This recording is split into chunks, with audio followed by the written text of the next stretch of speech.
Dunia internasional senantiasa diwarnai dengan isu-isu yang tidak pernah berhenti. Salah satunya adalah perkembangan teknologi dalam dunia militer.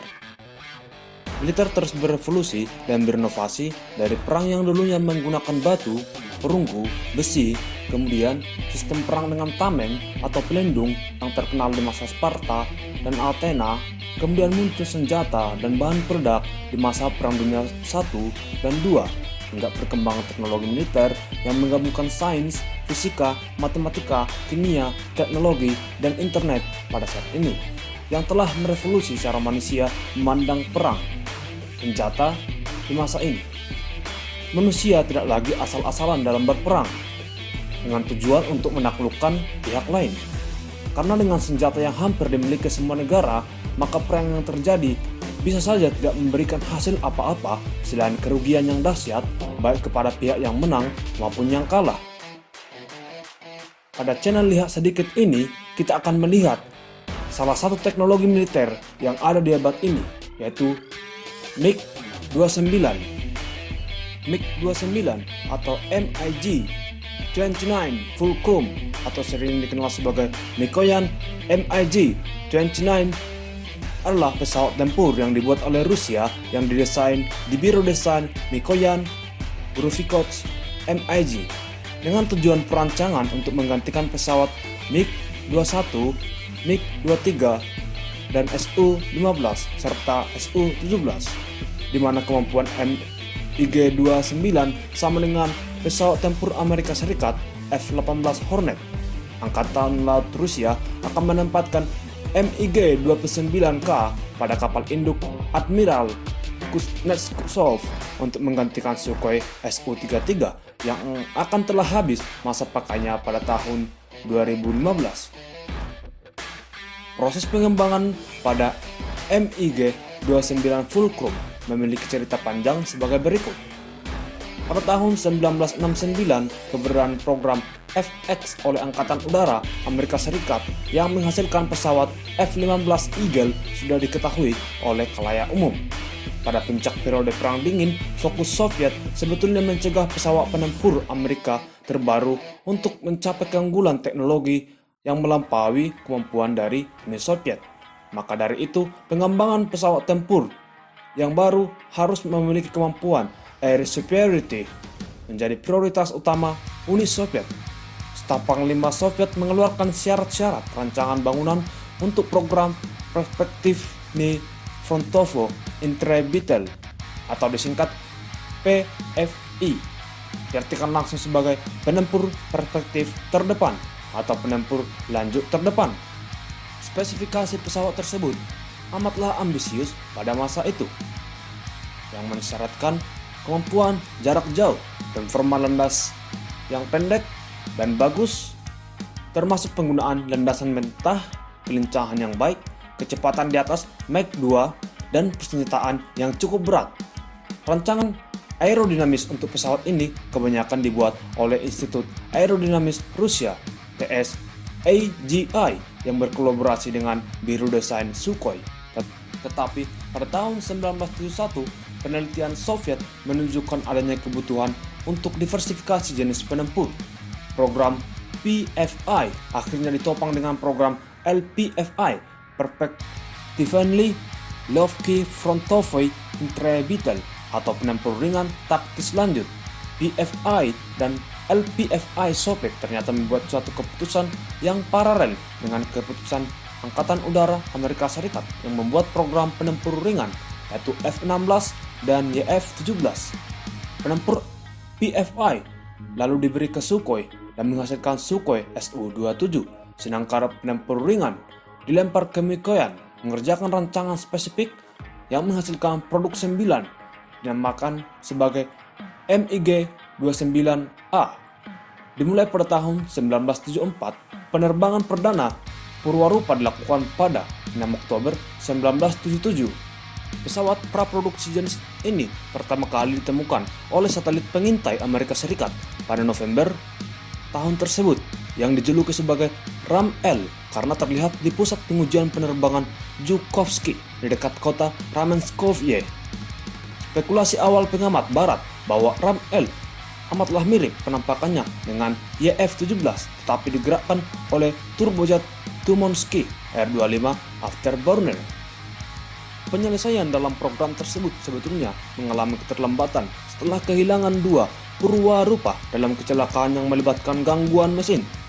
Purwarupa ketiga pada 15 Juni 1978 dan Purwarupa kelima pada 31 Oktober 1980. Adapun versi produksi MiG-29B memasuki masa bakti pada periode Agustus 1983 di Pangkalan Udara Kubinka. Pengujian asimilasi operasi diselesaikan pada tahun 1984 dan pengiriman dilakukan pada tahun yang sama ke Angkatan Udara Uni Soviet. Beban kerja yang dipecahkan oleh LPFI dan PFI terlihat jelas ketika MiG-29 ditunjuk ulang menjadi gugus tugas garis depan bersama Angkatan Udara Soviet atau Voenno-Vozdusnyie Sily VVS pada media 1980-an, sedangkan Su-27 yang lebih berat dan jarak tempuh lebih jauh ditugaskan untuk menyapu bersih aset udara bernilai tinggi milik NATO. MiG-29 yang lebih kecil ditugaskan untuk menggantikan tugas MiG-23 dalam penerbangan garis depan. MiG-29 diposisikan cukup berat dengan garis depan ditugaskan untuk memberi payung udara terhadap pergerakan pasukan mekanis Angkatan Darat Soviet. Roda pendarat yang diperkuat dan intake udara yang diproteksi dari sampah landasan membuat MiG-29 bisa beroperasi dari landas yang rusak atau tidak dipersiapkan dengan baik. Hal direncanakan oleh para ahli perang Soviet dalam situasi penyerbuan kilat lapis baja.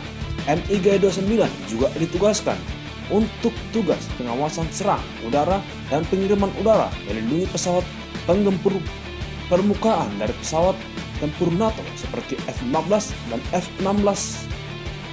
Penerbangan frontal MiG-29 menjamin pasukan darat Soviet melaju dengan mulus di bawah payung udara yang aman, menempur maju bersama pasukan darat dalam penyerbuan. Kemudian lahirlah MiG-29 UB Trainer yang dikenal di dunia barat dengan sebutan oleh NATO sebagai Fulcrum A karena MiG-29A yang seharusnya diberi nama ini, tapi tidak diketahui oleh dunia barat selama masa itu. MiG-29B diekspor secara luas melalui versi yang diperlemah yang dikenal sebagai MiG-29B 9-12A dan MiG-29B 9-12B untuk Fakta Warsawa dan non-Fakta Warsawa secara berurutan, dengan avionik yang lebih lemah dan tanpa kemampuan meluncurkan senjata nuklir. Total pembuatan sekitar 840 pesawat. Melihat perkembangan versi sebelumnya, pada tahun 1980-an, Mikoyan mengembangkan MiG-29S yang sudah ditingkatkan untuk bisa menggunakan rudal R-27E dan R-77 rudal udara ke udara. Peningkatan ini juga menambah punuk di atas fuselage untuk menambah sistem jamming dan sedikit penambahan kapasitas bahan bakar. Bawaan senjata ditingkatkan hingga 4.000 kg dengan cara penguatan rangka. Fitur-fitur ini tercakup dalam pesawat baru dan peningkatan kekuatan MiG-29 yang lama. Versi yang sudah diperkuat dari MiG-29 menggunakan avionik dan ditingkatkan performanya, digelar dan digunakan oleh Soviet, tetapi varian multi-role dari pesawat Mikoyan ini termasuk versi yang berbasis dari kapal induk dinamai MiG-29K tidak pernah diproduksi dalam jumlah besar. Pada era pasca Soviet, pengembangan MiG-29 terpengaruh oleh Biro Mikoyan yang memiliki kekuatan politik di bawah rival mereka Sukhoi. Versi-versi yang lebih canggih tetap dibuat untuk ekspor, dan aktualisasi pesawat Rusia yang sudah ada amatlah mungkin bagi Biro Mikoyan. Versi-versi terbaru dari penempur ini dinamai MiG-29M dan MiG-29SM-T telah dikembangkan lebih lanjut. Pengembangan dari MiG-29K versi kapal induk telah dilanjutkan untuk Angkatan Laut India, yaitu kapal induk INS Vikramaditya. Uni Soviet sendiri tidak pernah memberi nama resmi untuk sebagian besar pesawatnya, meskipun nama panggilan untuk itu amatlah wajar. Tidak biasanya beberapa pilot Soviet berpikir bahwa nama panggilan NATO untuk MiG-29 adalah fulcrum, merupakan pujian untuk mendeskripsikan kegunaan pesawat tersebut dan secara tidak resmi sering digunakan pada angkatan perang Rusia. Setelah memiliki perjalanan panjang, maka para ahli Rusia kembali mempersiapkan rancangan baru mereka, MiG-29. MiG-29 menggabungkan sebanyak extension lurks yang memungkinkan manuver dengan sudut serang yang tinggi. Pada ujung sayap leading edge terdapat kisi-kisi tambahan untuk lubang masuk udara di mana berguna ketika lubang masuk udara inlet tertutup, ketika di darat dan terbuka ketika take off atau mengudara. Teknik ini berguna untuk menghindari kotoran dan debu yang masuk ke dalam mesin ketika berada di taxiway, menjelang lepas landas atau mendarat yang dapat merusak mesin. Hidung pesawat yang berukuran cukup besar dimaksudkan untuk menempatkan radar yang berdaya jangka tinggi serta berkemampuan dengan daya tembak ke bawah atau look shot down, penuntun laser dan perantara sensor inframerah, serta menempatkan helmet mounted target designation system. Sekalipun tidak dilengkapi dengan sistem kontrol fly-by-wire sebagaimana F-16 misalnya, MiG-29 Fulcrum memiliki kemampuan baik untuk menghalangi pesawat tempur buatan barat. MiG-29 memiliki kontrol hidrolika dan sebuah autopilot 3 Sumbu Sau 451, tapi tidak setangguh Su-27. Tidak ada sistem pengendalian fly-by-wire. Meskipun begitu, pesawat ini amatlah lincah dengan performa elakan instan dan bertahap yang baik. Alpha bersudut tinggi dan ketahanan umum atas perputaran tak terduga. Rangka pesawat dibuat untuk bertahan atas manuver bertekanan 9G 88M per S kuadrat. Pengendaliannya memiliki pembatas lunak untuk mencegah pilot melewati batas G dan alpha, tetapi pembatas tersebut bisa dilepas secara manual. Pesawat MiG-29S adalah hasil upgrade atau penambahan kemampuan dengan sistem avionik, penambahan ukuran fuselage atau badan pesawat yang memungkinkan menampung bahan bakar yang lebih banyak. Salah satu varian lanjut adalah MiG-29M yang dilengkapi dengan kontrol fly-by-wire dan dilengkapi dengan HUD atau head-up display dan peralatan cockpit pesawat secara digital atau glass cockpit. Pada model ini, peralatan pintu tambahan pada lubang masuk udara air intake dibuang karena dianggap membebani seperti pada model-model terdahulu.